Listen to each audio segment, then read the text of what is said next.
ایک گورا اس نے کتاب لکھی ہے وائی ایکسیپٹڈ آئی ایم اسلام، کہ میں نے اسلام کیوں قبول کیا۔ وہ کہتا ہے کہ میری ڈیوٹی تھی کراچی، اللہ کے ساتھ یقین ہونا چاہیے۔ آج محبت الہی کی بات ہی نہیں ہوتی۔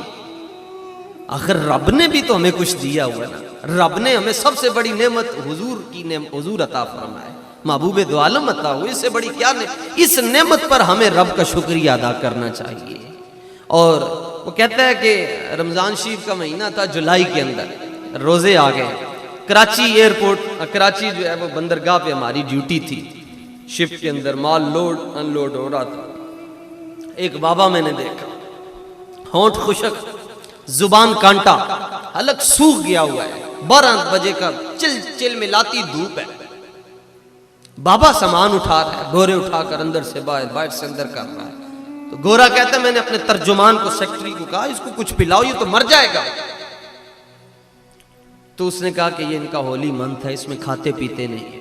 تو اس نے کہا اس کو اندر بھیجو۔ وہ شپ کے اندر لے گیا، کنڈی لگائی دروازے کو اور اس کے آگے باہر کے مشروبات رکھ دی۔ اس کو کہنے لگا، گورا کہنے لگا اس کو پیو، تمہیں کوئی بھی نہیں دیکھ رہا۔ وہ بابا کسی مدرسے میں نہیں پڑھا ہوا تھا، وہ نعت خواں بھی نہیں تھا، نقیب بھی نہیں تھا، عالم بھی نہیں تھا، مولوی بھی نہیں تھا، کچھ بھی نہیں تھا۔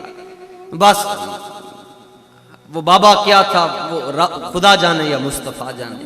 تو جب گورے نے اپنے ترجمان کو کہا کہ اس کو کہو کھا پی لے، یہاں کوئی نہیں دیکھ رہا، اور جا کر کام کر لے، تو بابے نے آسمان کی طرف اشارہ کیا۔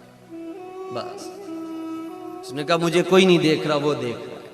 وہ جب اس کی انگلی ایسے اٹھی نا تو پتہ نہیں وہ جو گورا سامنے تھا اس کے دل کے اوپر سے گزرتی، جب اوپر گئی تو گورا تڑپنے لگا اور کہنے لگا باقی باتیں بعد میں کریں گے، پہلے مجھے بھی کلمہ پڑھاؤ اور حضور کا غلام بنا دو۔ کہ تمہارے اندر اتنا یقین ہے کہ کوئی بھی نہیں دیکھ رہا لیکن پھر بھی رب دیکھ رہا ہے۔ اور یہاں کہا جاتا ہے کہ خفیہ کیمرے کی خفیہ آنکھ آپ کو دیکھ رہی ہے تو ہم کوئی برا کام نہیں کرتے، اور ایک اس کی بھی ایک وہ بھی دیکھ رہا ہے، اور اس کے ہوتے ہوئے ہمارے سارے کام ہو رہے ہیں۔ اس ایک جملے نے، بابے کے ایک اشارے نے، جملے نے نہیں، ایک اشارے نے اس کو کلمہ پڑھنے پر مجبور کر دیا، اور آج ہماری شکلیں دیکھ کر لوگ راستے بدلتے، کہتے ہیں یہ مسلمان ہیں، یہ مولوی ہیں، یہ خطیب ہیں۔ اس طرح کے لوگ ہوتے ہیں جنہوں نے اسلام کی باتیں کرنی تھی۔ ہم بھی کہتے ہیں ٹھیک ہے جی، جی ہوئے ٹڈا جی، تو ہی پتر دے، تو ہی، یہ ہمارا نعرہ ہے۔